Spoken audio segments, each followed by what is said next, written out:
For what purpose does the gentleman from New York seek recognition? Mr. Speaker, I move that the House suspend the rules and pass H.R. 4695, the Protect Against Conflict by Turkey Act, as amended. The clerk will report the title of the bill. H.R. 4695, a bill to impose sanctions with respect to Turkey and for other purposes. Pursuant to the rule, the gentleman from New York, Mr. Engel, and the gentleman from Texas, Mr. McCall, each will control 20 minutes. The chair now recognizes the gentleman from New York, Mr. Engel.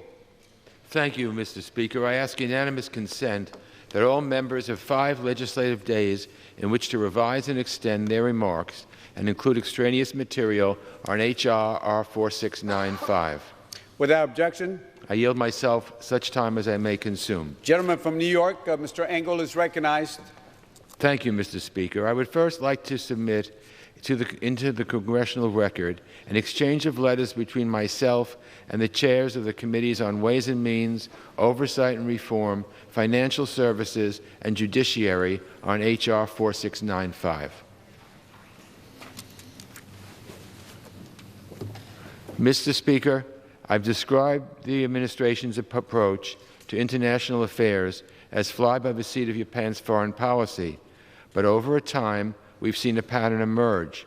The President of the United States stokes a crisis and then steps in with some sort of half measure in a failed attempt to look like a great deal is happening. You can't be the arsonist and the fireman at the same time, and the situation in Syria right now may be the clearest example of this and the most disastrous. Around 2 weeks ago, President Trump gave Turkey's President Erdogan the green light to launch a military invasion of northern Syria. And that's precisely what Turkey did. What followed was a gruesome campaign, slaughtering our Syrian Kurdish partners who fought alongside the United States against ISIS. Already nearly 200,000 people, including women, children, and families, have been displaced, driven from their ancestral homes, ethnic cleansing at its worst. So the deal we signed with Erdogan has led directly to this ethnic cleansing in northern Syria's indigenous Kurdish region. It's really a disgrace. These people fought with us. These people took bullets for us. These people were our loyal and faithful allies. And for the United States to turn our backs on them or to start a series of events, a chain of events, which would hurt them, really is a very dark day in our country's history. And as the Kurds fight to survive this onslaught, they've been forced to abandon their watch over the prison, holding thousands of ISIS fighters. Over 100 of these terrorists have reportedly escaped. And now a situation in northeast Syria is a humanitarian and national security crisis. In a region already rife with conflict, Turkey's military operation is wreaking even more havoc. And rather than hold Turkey accountable for how they've conducted this bloody campaign, President Trump has given them a free pass. When the head of ISIS was finally killed, President Trump, unfortunately, thanked the Turks, thanked the Turkish government. That just doesn't sit right with me. First, the administration arranged a sham ceasefire that gave Erdogan all he could have wanted. Then Turkey entered into an agreement with Vladimir Putin that ceded America's influence in the region to Russia. And then President Trump lifted sanctions on Turkey once the Kurds fled.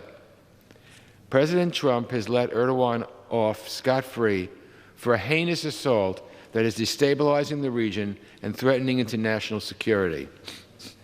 President Trump and President Erdogan are responsible for the catastrophe in northeast Syria. They both must be held accountable. On October 16th, the House passed a measure rebuking President Trump for this disastrous policy, passed, I will note, with overwhelming bipartisan support. Now the United States needs to make sure that Turkish President Erdogan faces consequences for his behavior. And because President Trump has failed to demonstrate American leadership in this regard, it's now on Congress to step up and impose consequences on Turkey. The PACT Act, which is this act, underscores the devastating consequences of Turkey's invasion and President Trump's decision to step back and let it happen. It employs targeted, smart sanctions to incentivize Erdogan to stop his military offensive, cease violence against Syrian Kurdish communities, and withdraw from Syria. These sanctions are specifically designed to target the Turkish officials and institutions responsible for the bloodshed in Syria without senselessly hurting the Turkish people. After all, it is Erdogan, not the Turkish people, that is responsible for this horror. Erdogan is an authoritarian thug.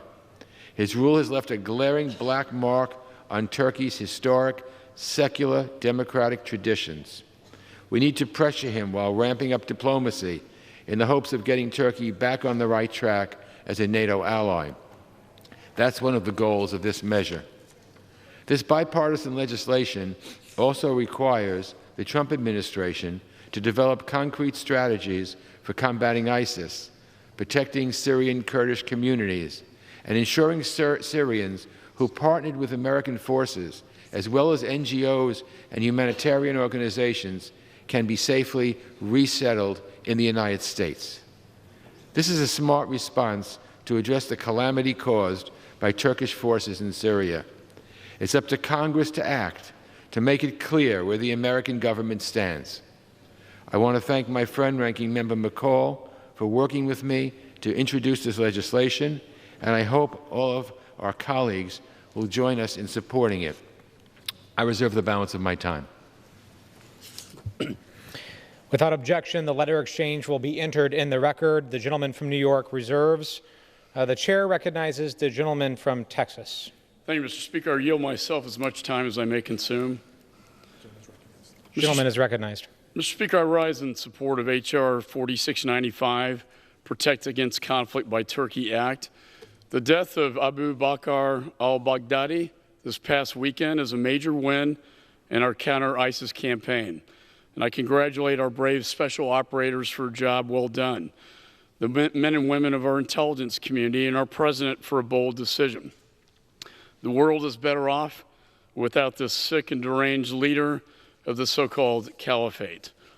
Baghdadi still has thousands of followers committed to terrorism, and while their leader's death is a huge blow, we must stay vigilant to keep them from reconstituting or carrying out attacks in the West and to our homeland. With that, we cannot allow Turkey's invasion to hinder in any way our counter-ISIS campaign. My friend, Chairman Eliot Engel, and I co-authored this legislation to give the White House additional congressional support to sanction Turkey for its recent actions and the leverage to ensure Turkey upholds the vital ceasefire negotiated by Vice President Pence. In the President's own words, quote, should Turkey fail to honor its obligations, including the protection of religious and ethnic minorities, we reserve the right to reimpose crippling sanctions, end of quote. In addition, our bill ensures that there are presidential waivers to provide flexibility for the administration on how almost all the sanctions are administered. This bill incentivizes Turkey to comply with the ceasefire. If they do not, there will be consequences in the form of crippling sanctions. Turkey is also a vital NATO partner, and I'm hopeful they will cease their destabilizing actions and act as a responsible partner. With that in mind, let's recap how we got here today. On October 9th, Erdogan's forces charged across the border, unleashing a potential humanitarian crisis for the people in northern Syria. The assault has expanded Assad and Putin's grip on Syrian territory. And as I said 2 weeks ago, I am concerned that this incursion will damage U.S. interests in the Middle East and the Syrian people, including the Kurds, our ally. The only beneficiaries of more violence and more chaos in Syria are America's adversaries, and that is Vladimir Putin, Bashar al-Assad, Iran, and terror groups like ISIS. On October 17th, the administration brokered a ceasefire with Turkey, which has held to date. This has helped to stabilize the situation and prevented a worst-case scenario from taking place. I applaud the Vice President and Secretary Pompeo for that delicate negotiation with President Erdogan and believe that our bipartisan resolution, which disapproved the Turkish incursion last week, I believe helped in these negotiations. Our bill today, my bill with Mr. Engel, codifies the administration's agreement in Ankara and will help to strengthen the President's hand in ensuring that Turkey upholds its commitments.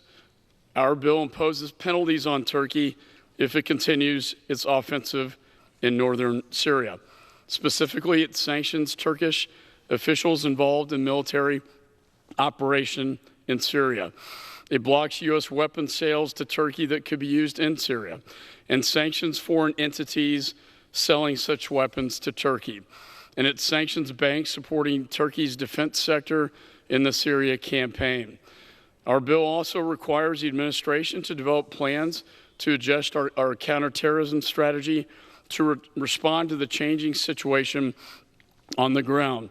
And I'm pleased that the administration heard our call for a residual force in Syria. I can think of nothing more dangerous than withdrawing all of our troops from Syria.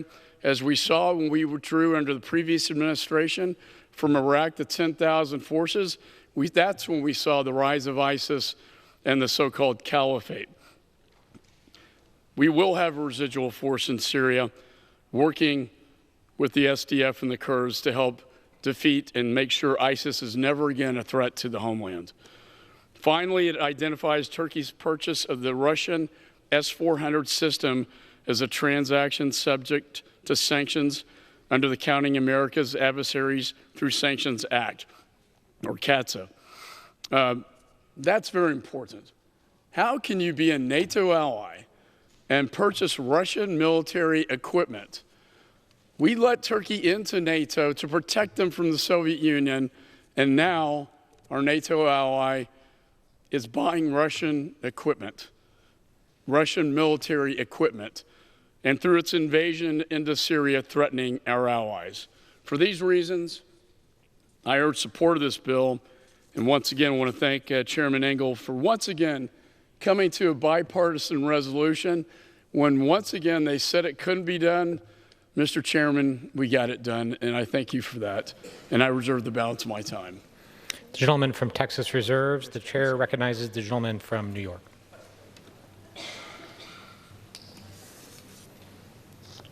I thank the ranking member for his kind words, and I now yield 3 minutes to the gentlewoman from Texas, Ms. Jackson Lee. The gentlewoman from Texas is recognized. And to address the House. I again rise with appreciation for the chairman of this committee and the ranking member of this committee and echo the importance of this bipartisan resolution. I'd like us to go down memory lane for those of us who've had the privilege of being here, Mr. Engel. We're reminded of a secular Turkey, a Turkey where all were welcomed. We remember visiting some of the beautiful and wonderful treasures of Turkey as we met with government officials and heard them reinforce their commitment to democracy, to the idea of freedom of religion. And that is appropriate for a 70-year member of NATO. We're very grateful for their commitment to NATO. There are many who continue to advocate for Turkey's presence in NATO so that NATO could be comprehensive and unique. But we find ourselves now in the grips of a single-minded individual who does not see the beauty of democracy, does not see the beauty of diversity and the welcoming of those from many places to Turkey, or the orderly process and the strong role they can play in the Mideast. Yet, on a midnight call or a late night call on a Sunday night, speaking to this administration, the Turkish president didn't consult or maybe offer options, but what we have gleaned from the media is that they said, we are coming into Syria.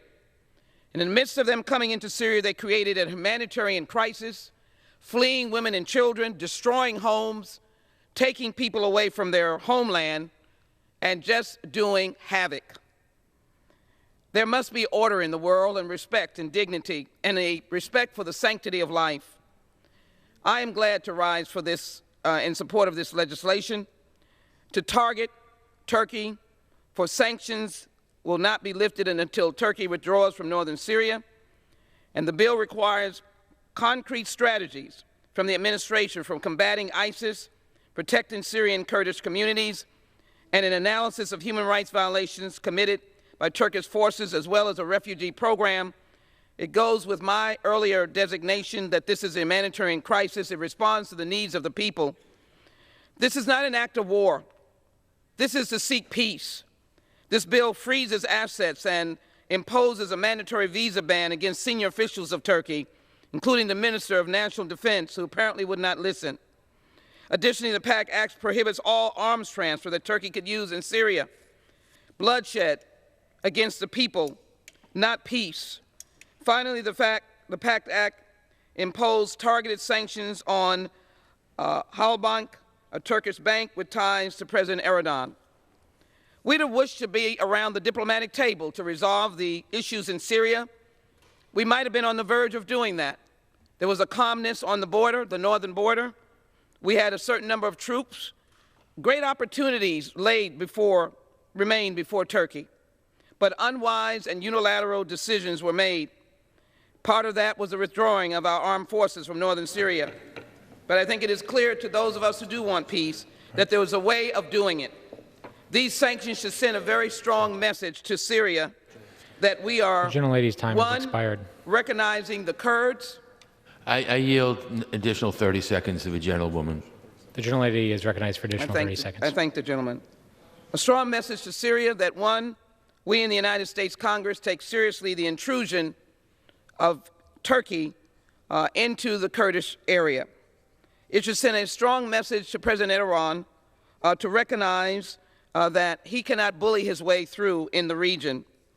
It should also send a strong message to Iran and Russia and to our ISIS foes that America is serious about peace, but doing it in a manner that provides as safe a pathway for peace as possible. I would hope and would have wanted the decision that the President made on a phone call never to have occurred. It did occur. Unfortunately, President Erdogan was a partner in this, and we must make a very strong statement that the United States will not stand for this kind of bullying, and that we will ensure that we will find peace, but in the right way. With that, I support H.R. 4695, and I yield back. The gentlelady's time has expired. The gentleman from New York reserves. The chair recognizes the gentleman from Texas. Thank you, Mr. Speaker. I'm pleased to yield 2 minutes to the gentleman from Florida, Mr. Bill Rackus. The gentleman from Florida is recognized. Thank you. Thank you, Mr. Speaker. Thank you, Mr. Chairman. I appreciate it. Congratulations again, Mr. Chairman Engel and Ranking Member McCall for this very important Turkey sanctions bill. You know, Mr. Speaker, for nearly 13 years, I've felt like I've been one of the lone voices in the wilderness decrying the actions of Turkey as it systematically denies its citizens basic human rights by invading and occupying an EU country, the Republic of Cyprus, stripping religious minorities of their religious freedom, persecuting journalists and academics for writing about the Armenian genocide, invading and provoking hostilities on a daily basis in the Eastern Mediterranean. As co-chair of the International Religious Freedom Caucus, I'm especially grateful for this PACT Act, calling for the administration to outline how it will assist religious and ethnic minorities affected by war crimes perpetrated by Prime Minister Erdogan. Additionally, in my role as co-chair of the Hellenic Caucus, I've called for the administration to halt the delivery of F-35s to Turkey, giving its purchase of Russia's S-400 missile defense system. I am pleased this bill goes further and imposes 231 sanctions for Turkey's intransigence. I urge support of this legislation so that we can send a unified, bipartisan message to Turkey that if you want to become considered a strategic ally of the United States, a true ally, you have to act like one. And I want to, again, thank the chairman and the ranking member and the entire Foreign Affairs Committee for bringing up this very important bill. Thank you, and I yield back. The gentleman from Florida yields back. The gentleman from Texas reserves. The chair recognizes the gentleman from New York. I reserve. The gentleman from New York reserves. The chair recognizes the gentleman from Texas. Yeah, thank you, Mr. Speaker. I yield 3 minutes to the gentleman from Texas, Mr. Hurd. The chair recognizes the gentleman from Texas. Thank you, Mr. Speaker, and I thank my friend from Texas for yielding. And I'm proud to rise today in support of the bipartisan PACT Act to hold Turkey accountable for its destabilizing and dangerous decision to invade northern Syria and attack America's Kurdish allies. After years of fighting side by side with American forces against ISIS, Syrian Kurds are now being under siege and fleeing their homes. According to the United Nations, over 180,000 people have been displaced, including 80,000 children. Many are fleeing to the Kurdish region of Iraq, which already hosts over 200,000 refugees from the Syrian civil war. Turkey's reckless actions have created a humanitarian crisis that will strain our partners in the region and provide ISIS with an opportunity to reemerge as a threat to the United States. The international community must come together to provide assistance to Kurds and refugees in both Syria and Iraq. The U.S. Special Envoy for Syria also told Congress last week that there have been several incidents of potential war crimes committed by Turkey or its proxies, including the use of white phosphorus, which can be used as a chemical weapon, on civilians and extrajudicial killings. We cannot stand idly by while Turkey undermines the fight against ISIS, attacks our Kurdish allies, and puts hundreds of thousands of innocent civilians in harm's way. These sanctions are an appropriate response that holds Turkey responsible for its actions and provides incentives for President Erdogan to change course. One thing I learned during my time as an undercover officer in the CIA is that America only succeeds when our enemies fear us and our allies trust us. As members of NATO, both the U.S. and Turkey have committed to unite their efforts for collective defense and for preservation of peace and security. I hope our Turkish counterparts will recommit to these principles and work with us to address shared security concerns and protect the successes of joint U.S.-Kurdish efforts to drive ISIS out of Syria. Thank you to my friends, the gentleman from New York and the gentleman from Texas, for their work and their commitment on this important bipartisan bill. I urge my colleagues to support it, and I yield back the balance of my time. The gentleman from Texas yields back. The gentleman from Texas reserves. The chair recognizes the gentleman from New York. I reserve. Gentleman from New York reserves. The chair recognizes the gentleman from Texas. Thank you, Mr. Speaker. I'm pleased to yield 2 minutes to the gentleman from Illinois, a member of the Foreign Affairs Committee, Mr. Kinzinger. The chair recognizes the gentleman from Illinois. Well, thank you, and I thank the ranking member for yielding. It's sad that we're here. As a military member, I spent a number of times in Incirlik Air Base in Turkey in '06, or maybe a little before '05, and I think we all, as members of this body, have probably been there in our travels, and we see some amazing potential for a country that really straddles 2 continents and plays such an important role in the future.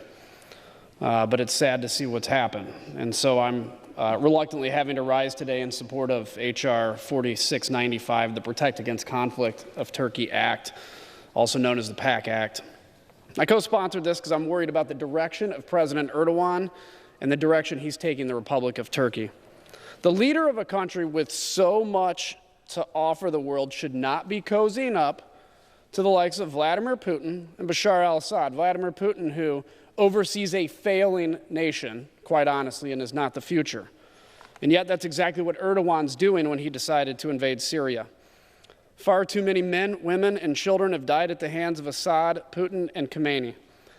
And it's unthinkable that a leader of a NATO nation will be joining this list of murderous thugs. But given the latest developments in Syria, many of our Kurdish partners will likely die because of Erdogan's offensive. These are the same Kurdish fighters who, while we lost less than 20 soldiers in the fight against ISIS from combat, lost over 10,000 of their own men and women These are the same Kurdish fighters who spent the past 5 years hunting ISIS leader Abu al-Baghdadi alongside our men and women in uniform, and we saw that come to fruition in a great way this weekend. Without their constant pressure on the ISIS networks, our operators may have never had the chance to bring him to justice, not to mention the fact that Turkey inevitably threatened to attack our troops in northern Syria. And that's why I'm proud to co-sponsor this by applying targeted sanctions against those directly responsible for the operations. We're sending a message to the Erdogan government that the U.S. will hold them liable for their actions. If he does not want to act like a NATO nation, then his government will feel the repercussions of such decisions. I really want to thank Chairman Engel and Ranking Member McCall for their steadfast leadership of the Foreign Affairs Committee, and I commend them for their ability to work in a bipartisan manner to advance measures in America's interest. With that, I yield back. The gentleman from Illinois yields back. The gentleman from Texas reserves. The chair now recognizes the gentleman from New York. It's now my pleasure to yield 1 minute to our Speaker of the House, the gentlewoman from California, Ms. Pelosi. The gentlewoman from California is recognized.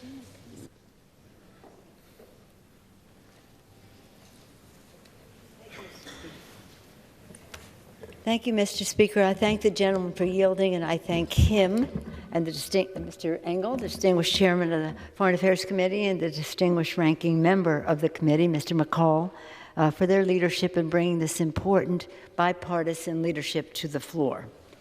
Mr. Speaker, as we all know, 3 weeks ago, the President unleashed an escalation of chaos and insecurity in Syria when he gave Turkey the green light to attack our Kurdish partners, threatening lives, risking regional security, and undermining America's credibility as a trustworthy ally. And then, instead of holding Turkey accountable for its aggression, the President reversed his sanctions in exchange for a so-called ceasefire, which the Turks clearly stated was not a ceasefire. Today, Democrats and Republicans come together to demonstrate the strong, smart leadership that has sorely been lacking from the White House as the House passed this tough, targeted sanctions bill to hold the Turks accountable for their attacks on our Kurdish partners. We salute Chairman Engel and Ranking Member McCall, once again, for their leadership on this PACT Act, and on the resolutions opposing President Trump's decision on Syria, including House Joint Resolution 77, a bipartisan bicameral resolution which passed the House on a 354-60 vote. Here are the facts. Our Kurdish partners freed millions of people and tens of thousands of square miles from the grip of ISIS. Throughout the fight, they sustained nearly 11,000 casualties. Until recently, our Kurdish partners protected America's security and the security of the region, as more than 10,000 ISIS fighters and tens of thousands of ISIS family members were under their control. Yet, in a matter of weeks, the President has put our progress at risk. Even with the death of Baghdadi, ISIS remains a serious and resurgent threat. The death of a top ISIS leader does not mean the death of ISIS. Scores of fighters remain under uncertain conditions in Syrian prisons and at risk of a jailbreak. Nearly 800 ISIS supporters and family members have reportedly escaped. To say that Turkey and Syria still adequately guard the prisoners is outrageous and dangerous. At the same time, more than 250,000 Kurdish civilians have fled their homes because of Turkish attacks. Dozens of civilians, in addition to possibly hundreds of brave Kurdish fighters, have been killed. The only winners from the President's disastrous decision in Syria are ISIS, the Syrian government, Iran, and Russia. With these targeted strong sanctions, America is holding accountable top Turkish officials responsible for human rights abuses, including we are penalizing Turkish financial institutions who perpetuate President Erdogan's corruption and abuses, and are preventing the sale of arms to Turkey for use in Syria. As the House passes this legislation, we again call upon the President to support the Kurdish communities and work to ensure that the Turkish military acts with restraint. And we require the Trump administration to finally present a clear strategy to defeat ISIS. I strongly urge bipartisan, I know we have bipartisan support for this legislation. Again, I salute Ranking Member McCall and Chairman Engel for bringing this legislation to the floor, which is a vote to support the sacrifice of our military and our allies, and a vote to restore strength, strategy, and sanity to our national security policy. I think that a very strong bipartisan vote in the House, similar to the one we had on House Joint Resolution 77, will send a very clear message that we can come together, and we will come together in the interest of our national security, in the interest of Americans' values, which are part of our strengths, and again, to fight terrorism wherever it exists so that it does not reach our shores. With that, Mr. Speaker, I yield back the balance of my time. The gentlelady from California yields back. The gentleman from New York reserves. The chair now recognizes the gentleman from Texas. Thank you, Mr. Speaker. And I want to echo Madam Speaker's comments. When we stand united on the floor of the Congress as Americans, that's when we send the strongest message overseas to adversaries. I want to thank Mr. Engel for his strong work in working with me to get to a positive place where we can actually get to a solution to what's been a challenging and very fluid situation. It's always an honor to work with you, sir, on the Foreign Affairs Committee. And in these times of crises, we are, I believe, strongest on the world stage when the executive and legislative branch speak in one voice. I know in his testimony before our committee, Ambassador Jeffries, a special envoy to Syria, said, "I saw firsthand the effect of congressional sanctions when we visited with the Turkish negotiating team, that these sanctions have been helpful in getting the Turks to agree to the ceasefire." And I believe the resolution that we passed helped get Turkey to the ceasefire as well. And finally, I want to thank our partners in the Syrian Democratic Forces for their ongoing dedication to countering ISIS. And I want to say to the SDF from the nation's capital on the House floor that the American people are grateful for everything you've done for us, for everything you've worked for, and everything you've sacrificed to keep the world safer.